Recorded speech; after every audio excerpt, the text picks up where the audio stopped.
I have missed talking to you so much. Okay. Iggy, how are you? I've missed these chats. Oh, I'm doing okay. You're still alive, so am I. Yeah, that's the main God thing. bless us. That's the main thing. Um, I really wanted to talk since it's the beginning of sort of a spring here and longer days, better weather about how the canoeing fits into your life. What do you do with the canoeing? What is coming up with the canoeing? And really importantly, why is it so integral to your community? So that's a lot of stuff to talk about. So what do you think? Do you think we can do that? Is that okay? Yes, yes. Well, I can't wait to hear from you, my friend. Can't wait. Um, well, the canoes in a lot of communities in the generation before me, it was a rite of passage to be on a canoe. Uh, my dad's era and that everybody wanted to be on these war canoes, traditional war canoes, they're called. And I had my years of racing and where I got my teachings from over in West Saanich. And after my career, I started up youth crews I decided to use my family, my brother's boys, my brother and Willard. We all canoed together on these canoes I have down here. And then our kids, Willard's boys, were old enough to pull with us.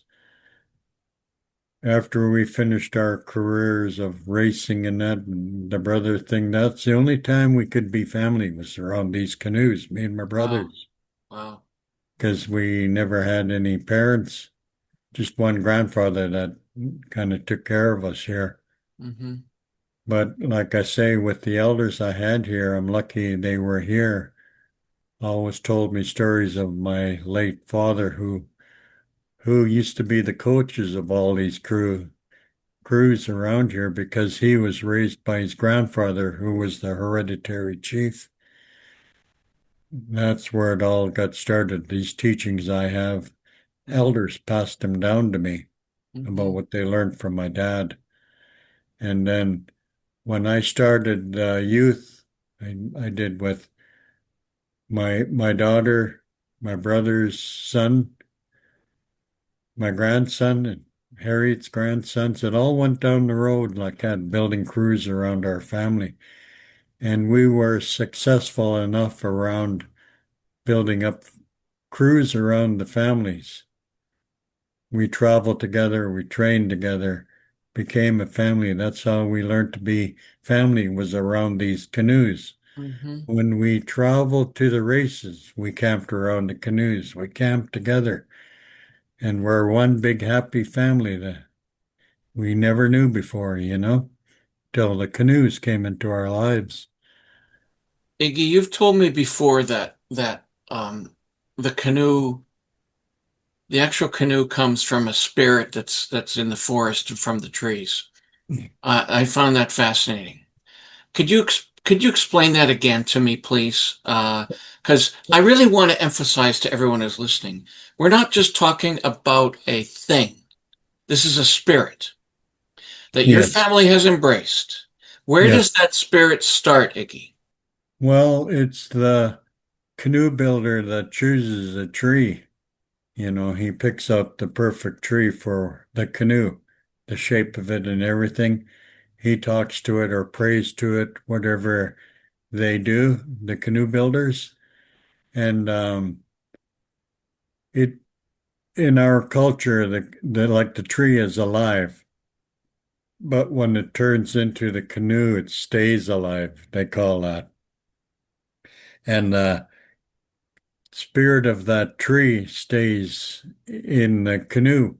The canoe builder always has a spirit guide, so he doesn't ruin the life of that tree by making it into a canoe. And if he fails at the canoe, making it into a canoe, then the canoe loses its life too. So the tree and the canoe. But when he has a spirit guide, the canoe comes out perfect. Mm, It's a beautiful looking canoe. When they put it into the water and everybody's looking at it and they're all so happy. It's a brand new canoe and everybody feels good in our language. That Eichsqualwin, that good feeling is surrounding this canoe. When you get into it, you have to keep that same good feeling. The canoe is the closest thing to man, as the canoe builders always told me, mm, because it picks up your feelings. If you're grumpy and cranky, when you get into that canoe wants to throw you out because of that spirit. mm. And then the That's elders beautiful. around us always tell us you have to have that good feeling when you get into it, because, like I say, the canoe is the closest thing to man, just like you and I. If I Yes. start talking to you and you're not in a very good mood, I pick that up right away. It's the Mm, same with the canoe, the um, paddle. so when, and we're going to do a series of talks here, but when we say canoe and the community that you've built around canoe racing, it's more than that. We're not just talking about a sport. We're talking about how you, clearly a spiritual leader, as far as I'm concerned, as far as a lot of people are concerned, as far as all of our discussions are demonstrating, you as a spiritual leader are saying to your community and to your family that if we gather around these canoes and around racing and around these competitions, it's not about the result, although you like to win. It's Yes. about the strength of your family becoming better and how maybe it's the only time that you're all together is when you're on the water in the canoe, And around the beach, around the canoe. right? Yes. So we got to please talk more about that. That when we're down the beach, these canoes are 50 feet long, the cedar, made out of cedar. Today it's strip, but it's still the same canoe, same teachings. And when the kids get into the canoe, what I teach them was about that spirit of the canoe, the spirit guide that the canoe builder had when he made that canoe is still there. When the kids grab their paddles and they climb into their spot on the canoe, we call it the canoe gets used to you where you sit. You don't get used to the canoe. It's the canoe getting used to you. And then once those paddles hit the water, that's like a magic happens. That spirit of that canoe comes to life. Oh, I can feel it right now. I'm getting goosebumps. And then they head out on the water, and as we're taught, there's only one boss out there, and that's the guy in the back steering the canoe, teaching and training his canoe to win his crew.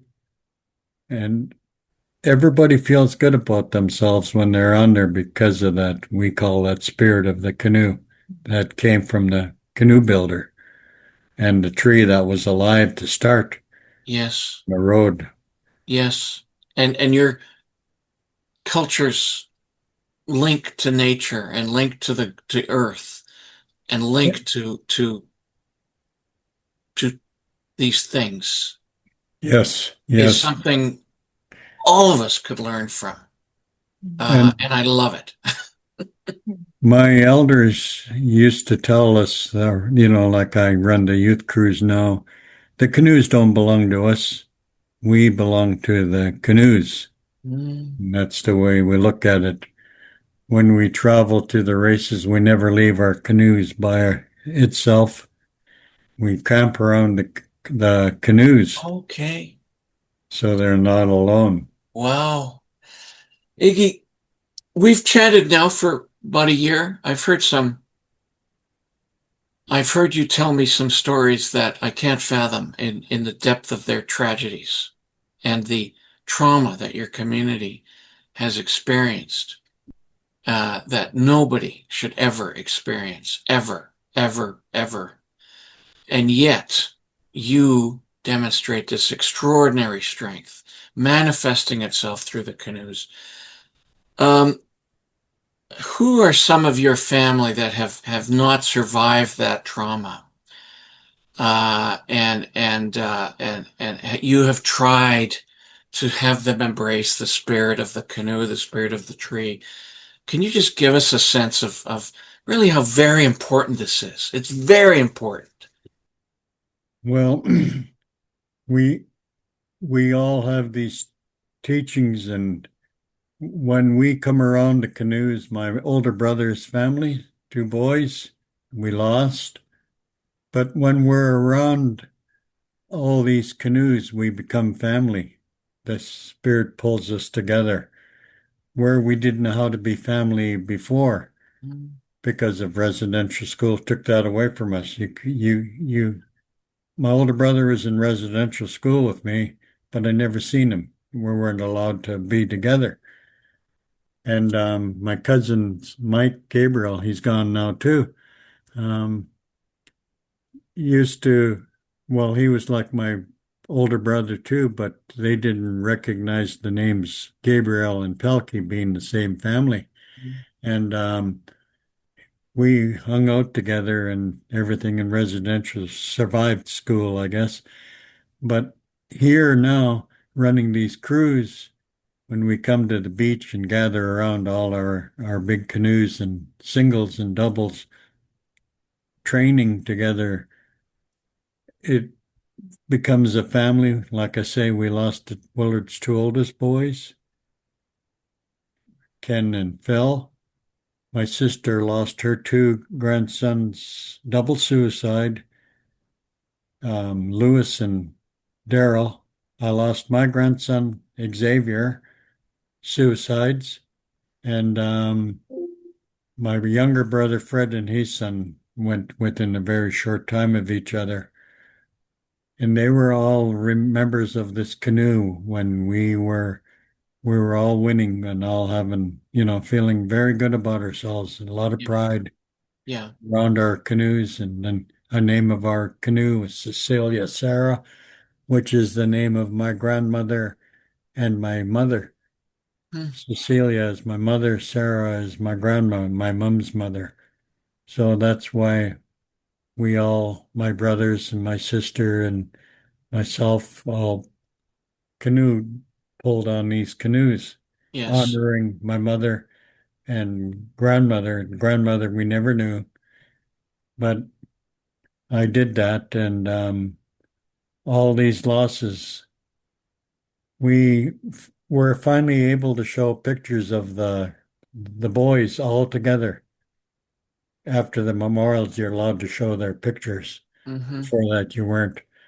And we talked about that, my daughter and different family members, looking at the pictures of when we're all gathered around our canoes and being Yes. family and Yes. happy as can be because somebody mentioned we were family and we were winning. And it sad, but that's what happened with our canoe club. From now we started over, like I said, with the 10 and unders. Yes. Taking all the ones we lost, we do memorial races for them. My nephews, my grandsons, Harriet's grandsons, my Well, brother and listen, his son. Iggy, in my humble opinion, you're not starting over. You're continuing your spiritual strength and leadership from when you were in the residential schools and survived them. And all of the trauma that you've experienced and your family's experienced and your strength is manifesting in the spirit of the canoe. And it's got its sort of flows where you're maybe paying more attention to it, etc. But it's never stopped.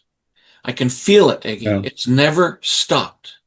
And and your strength is extraordinary. I'm humbled being able to talk in your presence because of this strength of spirit that you Yeah. represent to me. And so let's talk about that now. It's not stopped. It's not started again.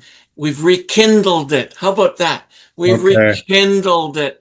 Tell us about where you're going with this.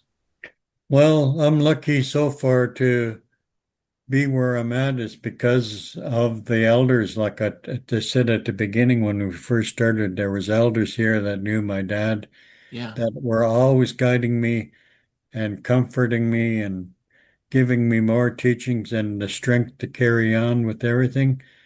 And the one thing about our elders, they always stressed about being proud of who you are and where you come from and who you come from. That's instilled in us down the beach here. And I'm like you say, I'm not starting over. You're right. I'm continuing on with the 10 and unders, the youth cruise down here. And I'm looking forward to pretty soon with the warm weather here. After Easter, we're going to come together and have our meetings about what my plan is to bring these guys to champions, like who they're taking after my family that is gone already, that we're winning. And of course, back then I was the guy steering the canoe. Now I have to bring in younger guys to carry on my work. You could still do it. I, I I, know I, you could. oh yes, I can. I plan to do a 70 and over six man. Oh boy. Oh, I need And pictures of that. I'll get them towards you. Betsy will. And Oh wow, we need pictures of that. and Uh, like I say, these talks we've had are about my family in the residential school. And when I came home to the community, this is what the canoes did for me and my family. yeah, We had so many losses because of the residential school, but we carry on because of the canoes that keep pulling us together yeah. and giving us that strength to carry on. And one day I hope to get an OC6 down here for kids and the elders like myself that still paddle. Oh, that's just beautiful to hear what you're saying. I do believe that we have some links, which I'm going to put in the notes below, because let's talk about now, briefly. I want to introduce all of this to the community. The community can help fundraise. These Okay. canoes need, there needs to be some funding and money to help build these and pay for people to build these canoes and pay for your, travels because you guys compete Yes. and you are because of the strength of your amazing spirit, you guys win. You're very competitive. Yes. Yeah, even our 10 and unders have won, and my grandson is the latest one to join the crew. He won all his singles last year, my sister's boy. So we're blessed by the talent we have in my family. Yeah. And my daughter Cece has been the champion for over 10 years, women's singles champion, still winning. So I'm very fortunate she carries on my dad's legacy. I um I feel honored to be hearing these stories from you and every time we chat I can feel your the strength of your spirit which is which is you talking, which is on the beach, which is in the canoes, which is in the young people. Amazing, amazing. Why don't we stop today and come back soon and you can give us some updates on your Yes, community, on your life, and on the canoe journeys that you're involved with. yes.